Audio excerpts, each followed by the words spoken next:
Communication skill কিভাবে বাড়াবেন? মানুষের সবচেয়ে বড় শক্তি হলো নিজেকে প্রকাশ করার ক্ষমতা।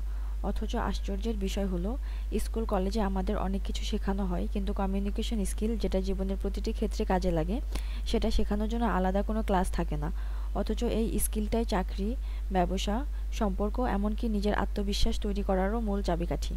বাদ দেন, স্কিল কলেজে শিখাবে না, আমি কিছুটা শিখাচ্ছি, এগুলো ফলো করতে পারেন। ভালো শ্রোতা হন। অনেকেই ভাবে কমিউনিকেশন মানে শুধু সুন্দরভাবে কথা বলা। আসলে এর অর্ধেক হলো মন দিয়ে শোনা। যখন আপনি সত্যি মনোযোগ দিয়ে শোনেন, তখন সামনের মানুষ অনুভব করে সে গুরুত্বপূর্ণ। আর এটাই আপনাকে একজন প্রভাবশালী কমিউনিকেটর বানায়। সহজ ও পরিষ্কার ভাষা ব্যবহার করুন। জটিল শব্দ ব্যবহার করলেই কেউ বড় হয়ে যায় না, বরং সহজ ভাষায় বোঝাতে পারা সবচেয়ে বড় দক্ষতা। আপনার লক্ষ্য হবে সামনের মানুষ যেন আপনার কথা সহজেই বুঝতে পারে। আপনি কতগুলো বই পড়ছেন, সেটা কথার মাধ্যমে বোঝানোর প্রয়োজন নেই। আত্মবিশ্বাস গড়ে তুলুন।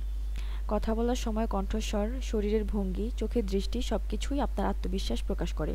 শুরুতে হয়তো অস্বস্তি লাগবে, কিন্তু পরিচিত বন্ধু-বান্ধবদের সাথে অনুশীলন করলে আস্তে আস্তে আত্মবিশ্বাস তৈরি হয়ে যাবে।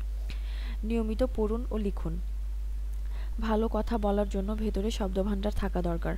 বই পড়া, নোট লেখা, প্রতিদিন কিছু শব্দ বা বাক্য প্র্যাকটিস করা, এসব আপনাকে ভাষা কীভাবে ব্যবহার করতে হয় সেটার মূল চালিকা শক্তি দিয়ে দিবে।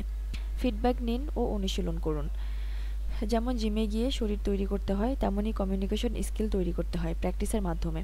বন্ধুদের সাথে কথা বলুন, ছোটোখাটো আলোচনায় যোগ দিন, বা নিজের ভিডিও রেকর্ড করে দেখুন কোথায় ভুল হচ্ছে। ইমোশন কন্ট্রোল করতে শিখুন। কমিউনিকেশন শুধু তথ্য দেওয়া নয়, আবেগও প্রকাশ করা। রাগ, হতাশা বা চাপের মুহূর্তে শান্ত থেকে নিজের মতামত প্রকাশ করা, এটাই প্রকৃত দক্ষতা। মাথায় রাখবেন, ভালো কমিউনিকেশন স্কিল মানে হলো মানুষকে বোঝা এবং মানুষকে নিজের কথা বোঝানো। এই স্কিল একদিনে তৈরি হয় না।